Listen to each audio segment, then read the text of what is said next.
Good evening, everybody. Eric Foster. I am the board chairman of Canis Capital Holdings. Canis Capital Holdings is a insurance and financial technology services firm headquartered here in Michigan. And I've been proud to be the board chair for the past 2 years. And also, I lead our Bank Black initiative. And I've talked a little bit about in the past about the Bank Black initiative and what the initiative is and how it works in terms of creating a new vehicle for addressing access to capital for businesses in the cannabis space. But I wanted to talk about that in this dynamic.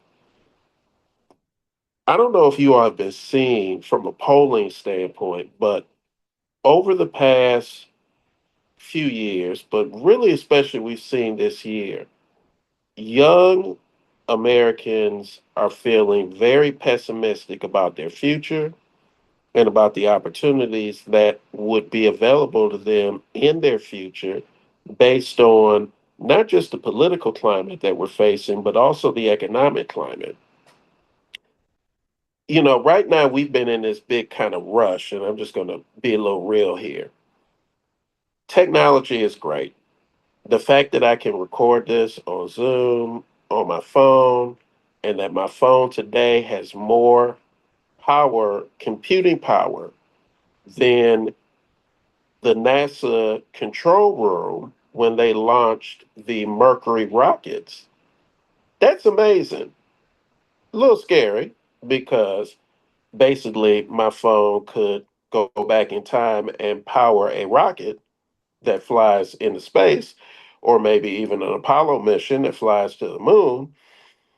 But at the same time, while we have all of this technology and we have this movement, one thing that's been missing is how are we engaging people and putting people back into the process of seeing opportunities for their future, seeing opportunities to become a business owner or to matriculate in college and then come out of college and move into the career world, or maybe move into the military and have an ability to gain promotion and grow from there. There's just been so much that has been I guess the best way of putting it would be there's been so much that has destroyed the pillars of activity that people used to see. Like, I'm 53. I'm a kid of the 70s.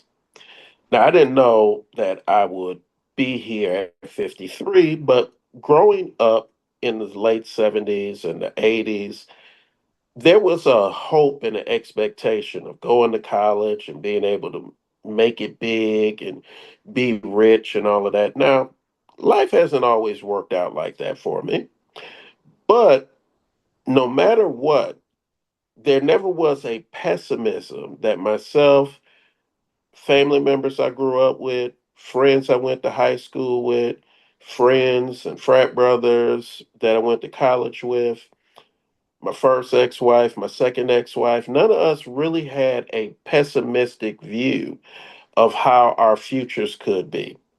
But right now, there is a huge pessimistic view. Harvard and it's a combination of Harvard and Yale. They do really great polling on young people. I have to give a shout out to Harvard because Jamil's, my youngest and deceased son, his cousin Khalil went to Harvard, graduated from Harvard. We've been blessed in my mother's family to have a consistency of people who have been able to go to college and graduate from college. Khalil grew up with Jamil. He went to Harvard, also played football at Harvard, graduated from there. When his eligibility was over and he graduated, then he went to Delaware State. I mean, Delaware, not Delaware State, Delaware, and played his final season and got a master's degree. So, it's, but I digress because I was giving a shout out to Harvard because of Khalil.